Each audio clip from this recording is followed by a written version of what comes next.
یہ ویڈیو حضرت سید شاہ عماد الدین محمد محمود الحسینی کے بارے میں ہے، جنہیں لوگ میر محمود اولیاء کے نام سے جانتے ہیں۔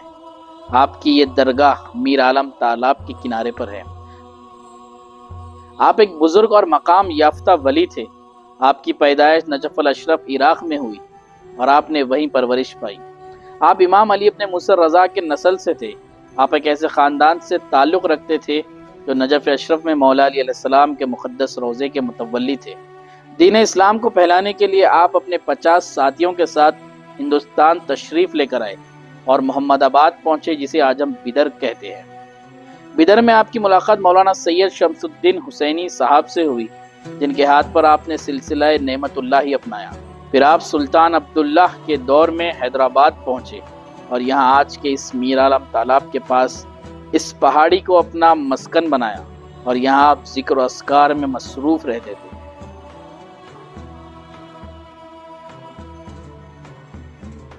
آپ اپنے تقوی، علم اور کرامات کی وجہ سے مشہور تھے اور علم عرفان میں کمال رکھتے تھے۔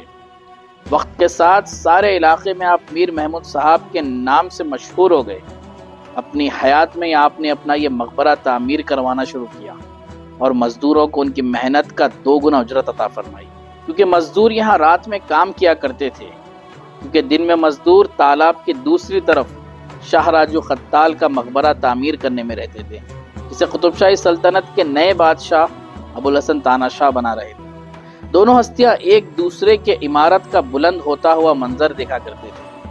آج بھی میر محمود صاحب کی اس درگاہ سے شاہ راجو کا گنبد دکھائی دیتا ہے اور وہاں سے یہ درگاہ۔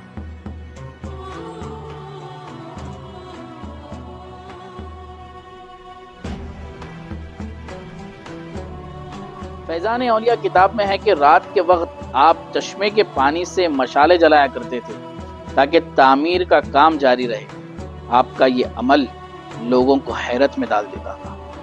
شاہ میر محمود صاحب کا انتقال 13 شعبان 1100 ہجری کو ہوا۔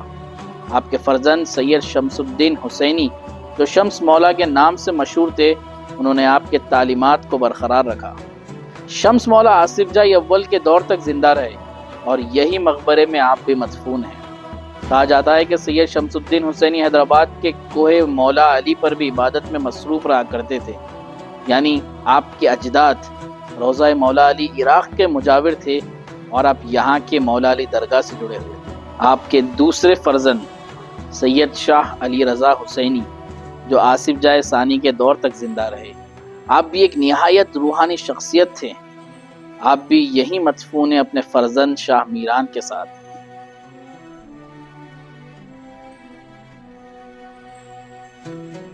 میر محمود صاحب کے گنبد کے اندرونی حصے میں بتایا جاتا ہے کہ ایک صندوق رکھا ہوا تھا۔ اس صندوق کے بارے میں عام طور پر یہ مشہور ہے کہ حضرت نے اس میں 5 لال بدخشان یعنی اعلیٰ درجے کے یاقوت محفوظ فرمائے تھے۔ بعض کتابوں میں یہ بھی لکھا ہوا ہے کہ اس میں اصل میں وہ اہم تبرکات تھے جو حضرت نجف اشرف سے اپنے ساتھ لائے تھے۔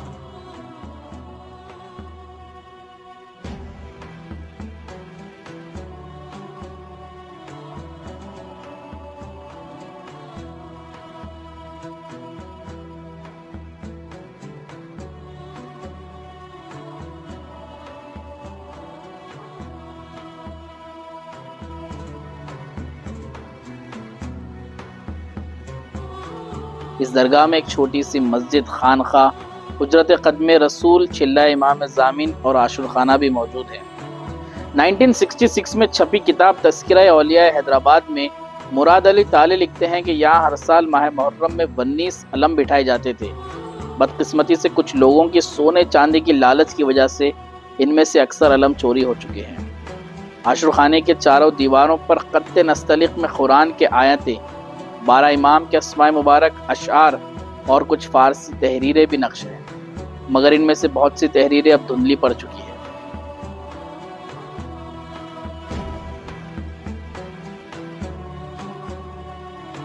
آصف جائی دور میں جناب خورشید جاہ پیگا نے اس درگاہ کو سالانہ عرس کے لیے فنڈز مقرر کیے تھے، مگر آج اس درگاہ کو سرکار کی طرف سے کوئی مدد تو نہیں ملتی۔